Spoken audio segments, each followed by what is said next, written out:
Hello, welcome to Matilda's Corner.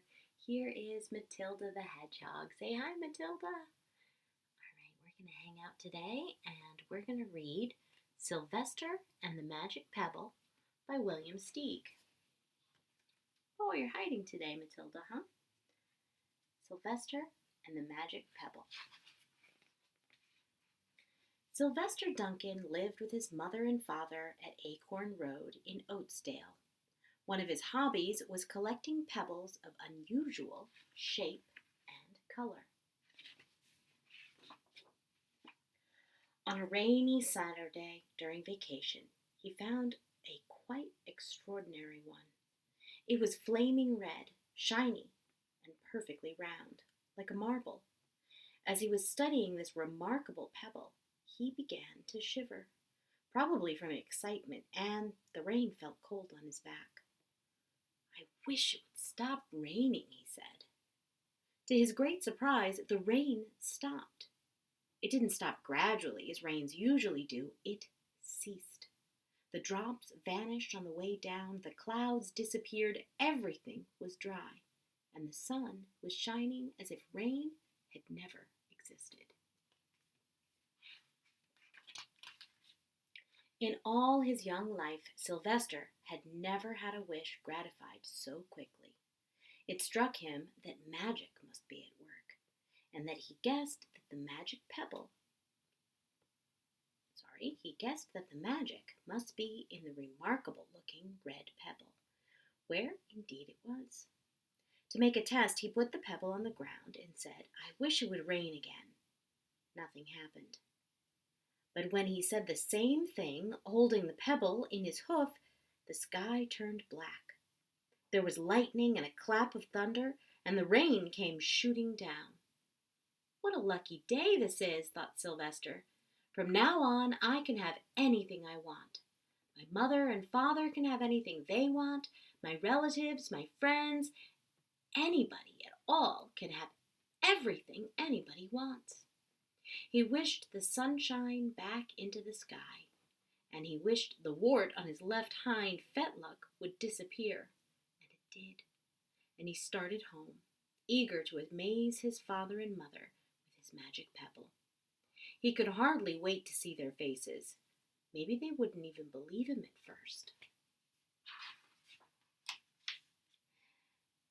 As he was crossing Strawberry Hill, thinking of some of the many, many things he could wish for, he was startled to see a mean, hungry lion looking right at him from beyond some tall grass.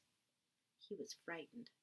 If he hadn't been so frightened, he could have made the lion disappear, or he could have wished himself safe at home with his father and mother.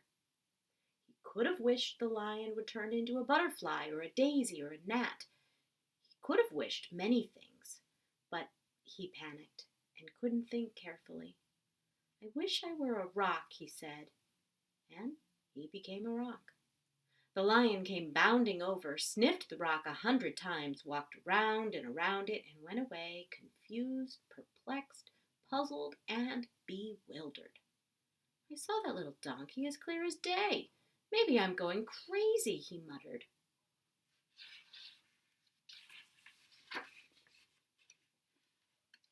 And there was Sylvester, a rock on Strawberry Hill, with the magic pebble lying right beside him on the ground, and he was unable to pick it up.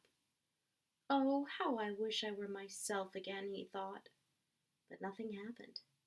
He had to be touching the pebble to make the magic work, but there was nothing he could do about it. His thoughts began to race like mad. He was scared and worried. Being helpless, he felt hopeless. He imagined all the possibilities, and eventually he realized that his only chance of becoming himself again was for someone to find the red pebble and to wish that the rock next to it would be a donkey.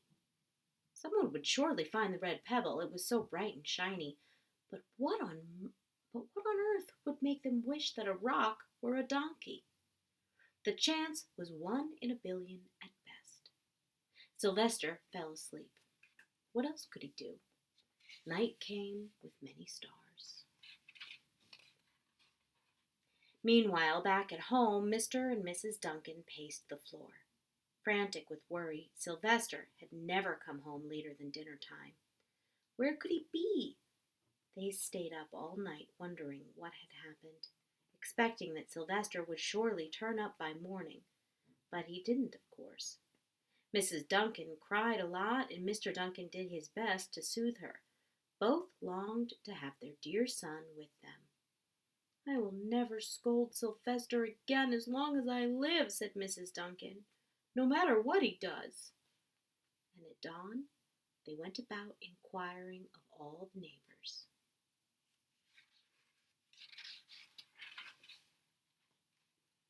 They talked to all the children, the puppies, the kittens, the colts, the piglets. No one had seen Sylvester since the day before yesterday. They went to the police. The police could not find their child. All the dogs at Oatsdale went searching for him. They sniffed behind every rock and tree and blade of grass, into every nook and every gully in the neighborhood and beyond. But they didn't find a scent of him.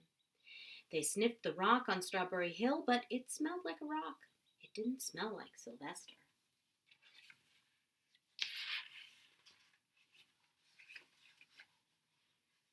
After a month of searching the same places over and over again, and inquiring the same animals over and over again, Mr. and Mrs. Duncan no longer knew what to do. They concluded that something dreadful must have happened, and that they would probably never see their son again, though all the time he was less than a mile away. They tried their best to be happy, to go about their usual ways, but their usual ways included Sylvester, and they were always reminded of him. They were miserable. Life had no meaning for them anymore. Night followed day, and day followed night, over and over again. Sylvester on the hill woke up less and less often. When he was awake, he was only hopeless and unhappy. He felt he would be a rock forever, and he tried to get used to it. He went into an endless sleep. The days grew colder. Fall came with the leaves changing color. Then the leaves fell, and the grass bent to the ground. Then it was winter. The winds blew this way and that. It snowed. Mostly the animals stayed indoors, living on the food they had stored up. One day, a wolf sat on the rock that was Sylvester and howled because he was hungry. Then the snows melted, the earth warmed up in the spring, and suddenly things budded. Leaves were on the trees again, flowers showed their young faces. One day in May, Mr. Duncan insisted that his wife go with him on a picnic. "Let's cheer up," he said. "Let us try to live again and be happy, even though Sylvester, our angel, is no longer with us."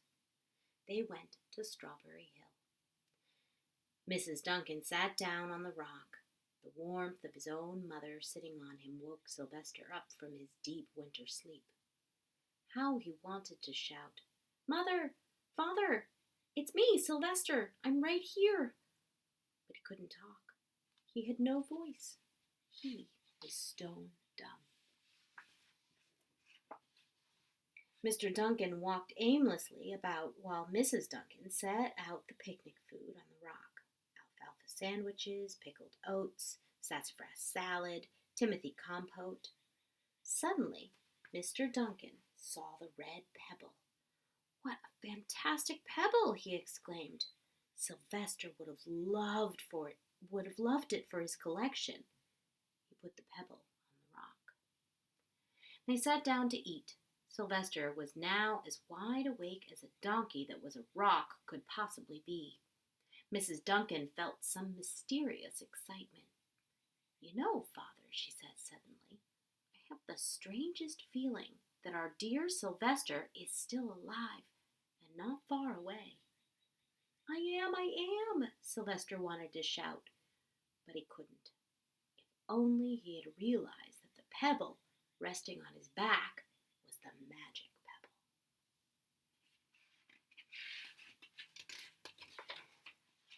Oh, how I wish he were home with us on this lovely May day, said Mrs. Duncan. Mr. Duncan looked sadly at the ground.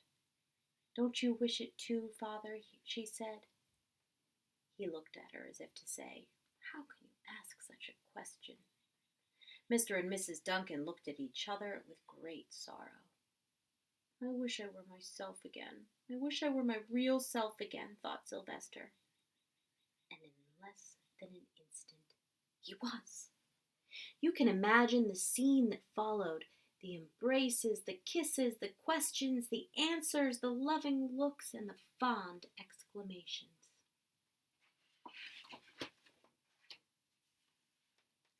When they had eventually calmed down a bit and had gotten home, Mr. Duncan put the magic pebble into a safe.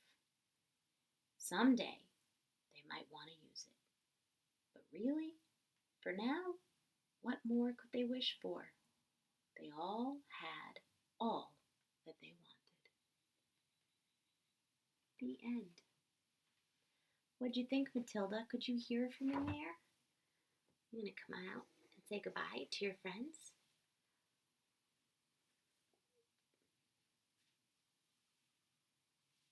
Say bye-bye. Thanks for joining us. See you next week.